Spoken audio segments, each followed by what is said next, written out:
Welcome back, Bulldogs. I'm Gabe. And I'm Jack. Welcome back to 2 Minute Warning.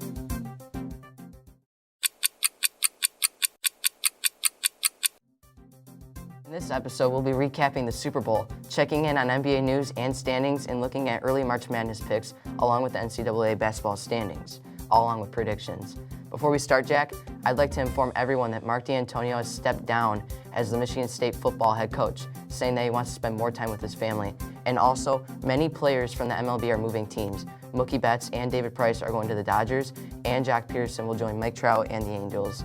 Also, former Tiger Curtis Granderson retires after a 16-year-long career. Yeah, a lot of trades have happened in the MLB, and it's tough to see for Michigan State fans that Mike D'Antonio stepped down. But let's get right into one of the biggest games in sports, the Super Bowl. The Chiefs came back once again to beat the 49ers 31-20. A great game and a far better Super Bowl than last year. Patrick Mahomes, no doubt, obviously the MVP. He had 286 passing yards, 2 passing touchdowns, and added 1 rushing touchdown to his stat line as well. Great win for all these players and coaches. Yeah, Damian Williams also ran for 104 yards off 17 carries. Tyreek Hill, Sammy Watkins, and Travis Kelce all had great games as well. On the other side of things, the 49ers lost it. They were up 10 with 7 minutes left in the game and lost. They had a 96.1% chance of winning at that point. They gave Pat Mahomes a chance, and just like Noah said last week, that he came up with some huge throws and won MVP. Andy Reid gets his first Super Bowl win as head coach. Before the game, he had the most wins as a head coach without having a ring. I'm very happy for this organization, getting their second Super Bowl win in franchise history. Yeah, I completely agree with you, and it was great for the organization, and as you said, I'm glad they got the win. Let's move to the NBA. Hot teams right now can be the Raptors, who just went on an 11-game win streak.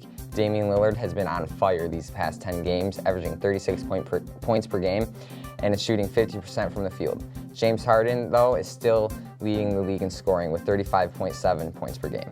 Our hometown Pistons, currently way under 500. The best teams in the league, standing-wise, are the Bucks and Lakers. Also, as of last night, the Rockets traded Clint Capella to the Hawks in a 4-way team deal. Yeah, the Pistons also came back the other night against the Nuggets after being down 21 points. Andre Drummond had 21 points and 17 rebounds. Sekou also had 17 points, and the Pistons won that game 128-123 in overtime. What a great game for the rookie, and it's awesome to see that the Pistons finally get a good, hard-fought win. Let's move on to the NCAA basketball. Gabe, I know it's only February, but is there any March Madness teams that you like? Well, there are a lot of teams right now that are very beatable, and I think March Madness will really depend on how teams do in their conference tournaments. You might not see it now, but I think Penn State is no joke, and I think they might go on a run here. Yeah, I agree with you on how any team can lose, and it's going to be great, but I personally like teams like Seton Hall and Dayton. I think both teams are really underrated, and they have great records and good players that could give them a chance to go far in this tournament. Yeah, anything can happen right now, and I think any team has a shot at going far in the tournament. Well, let's move on to predictions.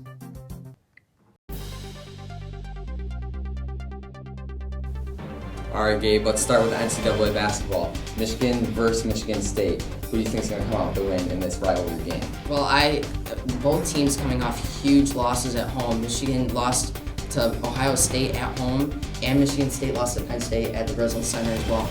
But in terms of this game, I think it's going to come down to three-point shooting. I believe Isaiah Livers is back for Michigan, so that'd be a huge plus for them. Michigan State, they just need to get back with that chemistry. I just don't think all around against Penn State, they didn't look that great as a whole team. So I think Michigan might come down here with the win on shooting. Yeah, the first go-around against Michigan State, they shot horribly. So I think if they can just get some shots to drop, I think that they're a way better talented team than Michigan State. And I think Michigan can come out with the win here. All right, let's move on to Seton Hall versus Villanova. Who you got? Well, like I said earlier in the episode, I like Seton Hall. I think they have a good chance to go far in the tournament. So I think Seton Hall is going to come out with a win. They're going to play great offense, and their offensive efficiency is going to be through the roof. And I think they'll play really well against Villanova, and they're going to come out with a win. Yeah, I agree with you that Seton Hall can go as far as you say they will in the tournament. So this would be a huge confidence booster if they get this win. All right, let's move on to Duke versus UNC. And a good fun fact for you guys is that Duke and UNC, all time, they're 50-50. So this is going to be one to break the tiebreaker. Who's going to break it? I think Duke's going to break it. I think they're going to go up 30 on UNC. I'm predicting right now, UNC is not good at all, even with Cole Anthony returning. I think it's just not going to be enough, and I believe it's at UNC if I'm right. But I think Duke's just going to pull away fast. Yeah, I definitely agree with you. UNC, they're having a horrible season. They lost to Michigan early in the season, and I just think that Duke is just going to manhandle them. All right, let's move on to the NBA. Trailblazers versus Jazz on Saturday. Well, Damian Lillard, like I said earlier, he's been on fire, and he's going to continue his hot streak against the Jazz on Saturday. I got the Trailblazers coming out with the win. I don't know, man. I got the Jazz here. I like Donovan Mitchell and all the guys on the Jazz. I hope they make a good run in the playoffs this year. So I think they're going to have a huge game against Damian Lillard. I think they're going to get the win. Definitely going to be a close game. Nets versus Raptors on Saturday, another primetime game. Who's going to win? I think it's going to come down to shooting. I think the Raptors are eventually going to come back in the fourth. I just think it's going to be close throughout, but I think Raptors are going to win by 10. Well, the Nets, Kyrie Irving, he re-injured his knee last week, so if he can come back against the Raptors, I think they'll come out with the win. But if Spencer Dinwiddie can have a huge game and be that point guard that he can be, then I think the Nets will win.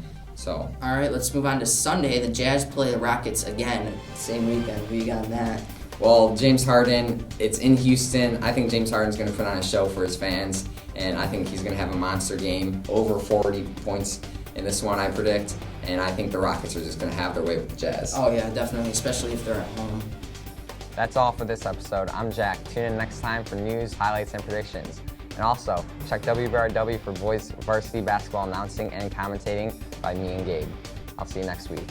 And I'm Gabe. Have a great weekend, Bulldogs, and go blue.